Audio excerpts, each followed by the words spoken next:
Mashambulizi ya Iran yana hatari ya kumaliza akiba ya silaha za Marekani na kuwaweka wanajeshi hatarini zaidi. Shirika la habari la Politico limeweza kuripoti hivyo kuhusu taarifa hii, hasa pia kufuatia ongezeko la vitisho vya kijeshi baina mwa Iran pamoja na nchi ya Marekani, ambako Politico imesema mashambulizi ya Iran yana uwezo na pia yana hatari ya kumaliza akiba ya silaha za Marekani na kuwaweka wanajeshi wake hatarini zaidi. Maafisa wanaonya matumizi makubwa ya makombora ya ulinzi wa anga yanaweza kuweka dawa za kusafisha vifaa, huku Pentagon ikiongeza mkusanyiko wake mkubwa zaidi wa Mashariki ya Kati tangu vita vya Iraq. Taarifa ya kwamba mashambulizi ya Iran yanaweza kuhatarisha akiba ya silaha za Marekani na kuwaweka wanajeshi hatarini, kama ilivyoripotiwa na Politico, ni hoja nzito kwenye sura nyingi za kijeshi, kisiasa na kiuchumi. Ili pia unielewe vizuri, ni muhimu ni kuchambulia katika ngazi tatu kuu, yani uwezo wa kijeshi na akiba ya silaha, athari kwa wanajeshi na usalama wa kikanda, lakini pia na hesabu za kisiasa ndani ya Marekani pamoja na mizani ya nguvu Mashariki ya Kati. Kwa upande wa muktadha wa kijeshi, katika miaka ya hivi karibuni, Marekani pia imejihusisha moja kwa moja au kwa njia ya usaidizi katika migogoro mikubwa miwili, hasa vita vya Ukraine dhidi ya Urusi na mvutano Mashariki ya Kati unaohusisha Iran na washirika wake. Hali hii imeongeza matumizi ya makombora ya ulinzi wa anga, hasa mifumo kama Patriot, THAAD na makombora ya kukabiliana na drone na makombora ya masafa mafupi na ya kati. Iran inajulikana kwa kuwa na mkakati wa vita vya kuchosha, si lazima kushinda kwa pigo moja kubwa, bali kwa kulazimisha adui kutumia rasilimali nyingi kwa muda mrefu. Iran ina makundi yanayoungwa mkono nayo kama Hezbollah na wanamgambo wa Iraki pamoja na huko nchini Syria. Hutumia drone za bei nafuu na makombora ya gharama ndogo kushambulia malengo ya kimkakati. Kwa upande mwingine, Marekani hulazimika kutumia makombora gharama kubwa sana kuyazuia. Hii inaleta tatizo la kiuchumi na kiuhandisi. Kama kombora la kuzuia linaweza kugharimu mamilioni ya dola, lakini drone inayoshambulia inagharimu maelfu tu, basi kwa muda mrefu anayelazimika kujilinda ndiye anayechoka kifedha na kimkakati. Pentagon na mkakati wa deterrence kupitia mkusanyiko mkubwa.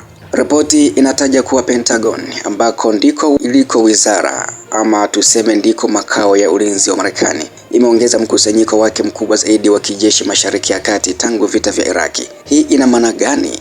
Kwanza ni ishara ya kujihami, yani kuonyesha nguvu ili kuzuia adui asithubutu kushambulia. Marekani kupeleka meli za kivita, wabebaji wa ndege, mifumo ya ulinzi wa anga na askari ili kuashiria kuwa iko tayari kujibu mashambulizi yoyote kutoka Iran. Lakini deterrence au mkakati huu huwa na gharama, hasa gharama ya kifedha kwa kupeleka na kuendesha vikosi, gharama ya kisiasa kukosolewa nyumbani, gharama ya kimkakati hasa kuvuta akiba ya silaha kutoka maeneo mengine.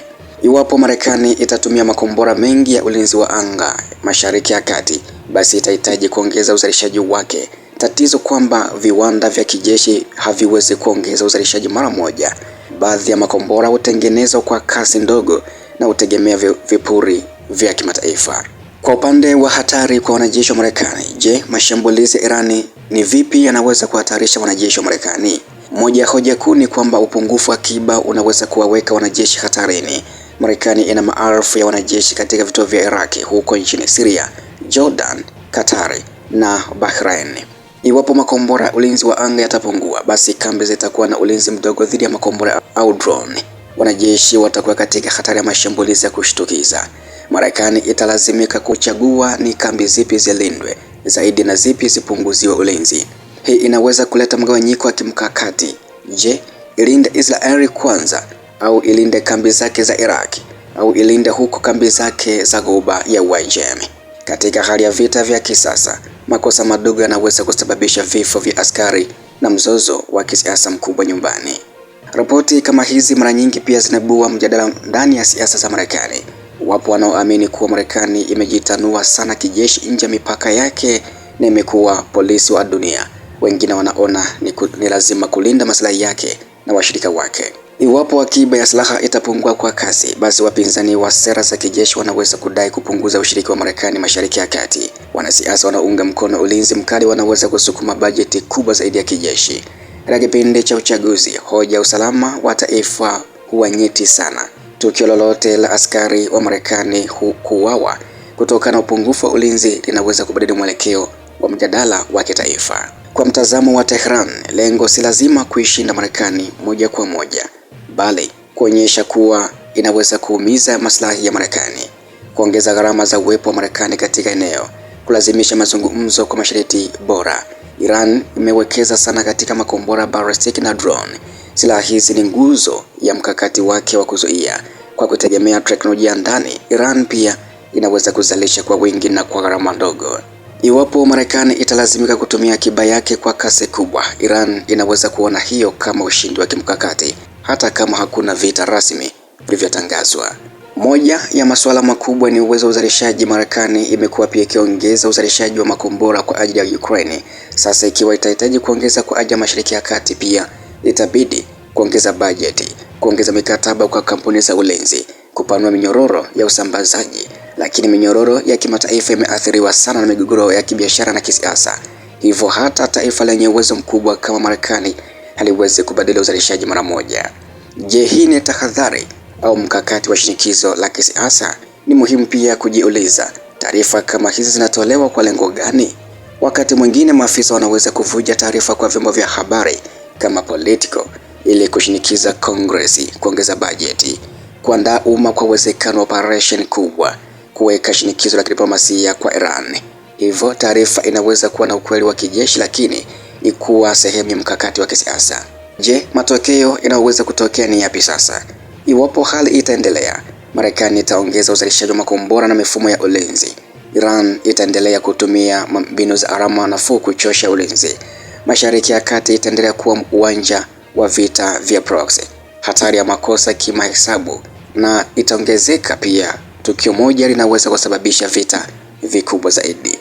Lakini pia kuna uwezekano wa diplomasia ambako Marekani inaweza kutafuta njia ya kupunguza mvutano kupitia washirika wake au mazungumzo yasiyo moja kwa moja. Mwisho, taarifa ya kwamba mashambulizi ya Iran yanaweza kumaliza akiba silaha za Marekani na kuwaweka wanajeshi hatarini si jambo la kubeza. Inaonyesha changamoto ya vita vya kisasa ambavyo havipigwi tu kwa nguvu ya kijeshi, bali pia kwa hesabu za gharama, muda na uvumilivu wa kisiasa. Kwa Iran, mkakati wa gharama nafuu dhidi ya mifumo ya gharama kubwa unaweza kuwa silaha yenyewe. Kwa Marekani, swali si kama ina uwezo wa kijeshi, bali kama inaweza kudumisha uwezo huo kwa muda mrefu bila kuathiri maeneo mengine ya kimkakati kama Ulaya na Asia. Kwa kifupi, huu ni mchezo wa nani atachoka kwanza. Je, ni Iran inayokabiliwa na vikwazo vya kiuchumi au ni Marekani inayotumia mabilioni kulinda uwepo wake wa kijeshi? Hapo ndipo kiini cha tahadhari hii kilipo, na hapo ndipo mustakabali wa usalama wa Mashariki ya Kati unaweza kuamuliwa.